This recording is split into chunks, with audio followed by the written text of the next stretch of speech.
جس کا کوئی ٹھکانہ نہیں۔ اور دوسری بات کہ اللہ رب العزت رحم دلی کو پسند کرتا ہے، خود بھی رحیم ہے، رحم کرنے والا ہے، اور رحم دلی کو پسند کرتا ہے۔ انسانوں سے بھی اس کا یہی حکم ہے انسانوں کو کہ رحم دلی کا مظاہرہ کریں، رحم دلی کے ساتھ دنیا کے ساتھ پیش آئیں۔ فرمایا نبی علیہ السلام نے لا یرحم اللہ من لا یرحم الناس، اللہ اس کے اوپر رحم نہیں کرتا جو لوگوں پر رحم نہیں کرتا۔ الناس یہ لفظ عام ہے، اس کے اندر عموم ہے، یہ کوئی مسلمانوں کے ساتھ خاص نہیں ہے، تمام انسان اس سے مراد ہیں، چاہے وہ کافر ہیں یا مسلمان ہیں جی۔ تو سب کے ساتھ رحم دلی کے ساتھ پیش آنا ضروری ہے، سب کے ساتھ۔ یہ نہیں کہ ہم یہ سوچیں کہ یہ تو مسلمان نہیں ہے تو میں اس کے اوپر جیسا مرضی ہے چاہوں ظلم کر لوں، اس کو دبا لوں، ہاں جی، اور یہ تو کافر ہونے نکلا۔ اللہ رب العزت کی ہاں یہ بات نہیں ہے۔ اللہ رب العزت ہمیں رحم دلی والی صفت ہمیں عطا فرما دے۔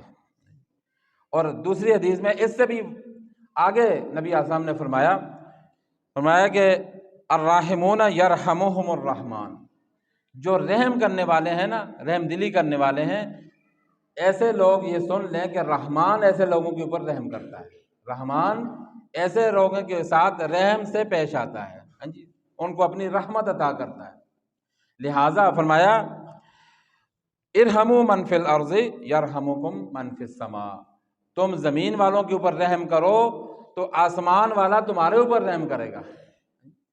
اب زمین میں صرف ہم مسلمان نہیں رہتے، زمین میں سارے انسان ہیں، وہ کافر بھی ہیں ان میں، بلکہ کافروں کی تعداد زیادہ ہے، جانور بھی ہیں، یہ ساری اللہ تعالیٰ کی دیگر مخلوقات ہیں، یہ چیونٹیاں ہیں، یہ اور ساری چیزیں ہیں جی۔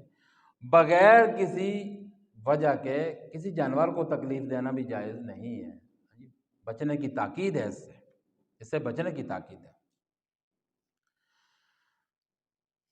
ایک صحابی جو ہیں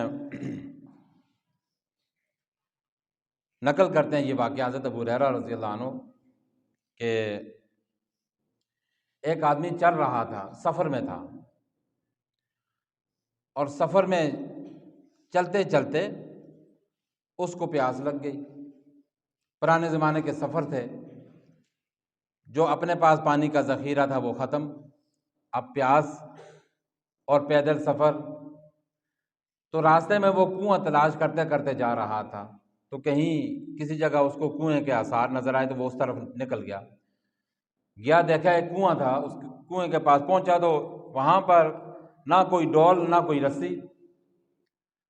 پریشان ہوا کہ کیا کروں گا، پانی بھی پینا ہے، لیکن اس کنویں کے باہر کیونکہ آنے جانے والے مسافر اس سے کہیں اپنا برتن ڈال کر پانی نکالتے تھے، پیتے تھے، جو بچتا تھا وہ تھوڑا سا گرا دیا، اس وجہ سے باہر کیچڑ سا بنا ہوا تھا۔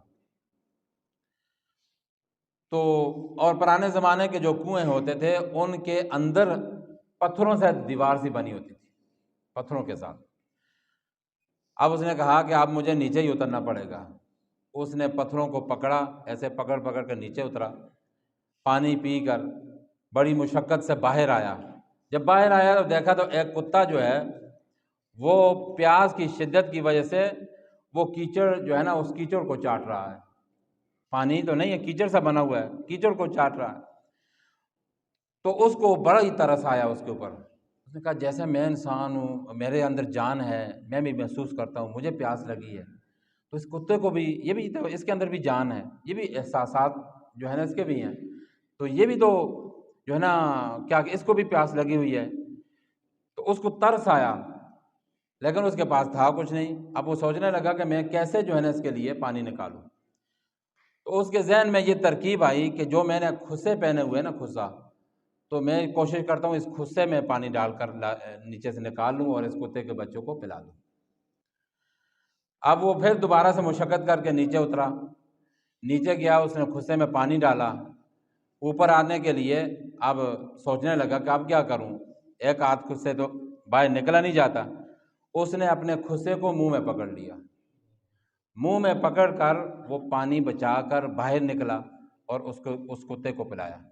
سرکار دو عالم صلی اللہ علیہ وسلم فرماتے ہیں کہ اللہ رب العزت کی رحمت کو جوش آیا، اللہ تعالیٰ کو اتنی ادا اس کی پسند آئی کہ اللہ تعالیٰ نے اس ایک کام کے اوپر اس کو بخش دیا، اس کی معافی کر دی۔ اللہ تعالیٰ تو ایسے بخشنے والا ہے، ہمارے دلوں کے اندر رحم دلی ہو، ہم دوسروں کو لیے رحم دلی کے جذبات رکھتے ہوں۔ اب وہ سوچ سکتا تھا کہ چلو میرے پاس تو ٹائم نہیں ہے، میں سفر میں ہوں، اور کوئی آئے گا پلا دے گا، ہاں جی، وہ بھی اپنی جان چھڑا سکتا تھا، لیکن اس نے رحم دلی کا مظاہرہ کیا، ہاں جی، تھوڑی سی مشقت اٹھائی، نیچے اترا، پانی نکالا، تو اس ایک چھوٹے سے عمل کے اوپر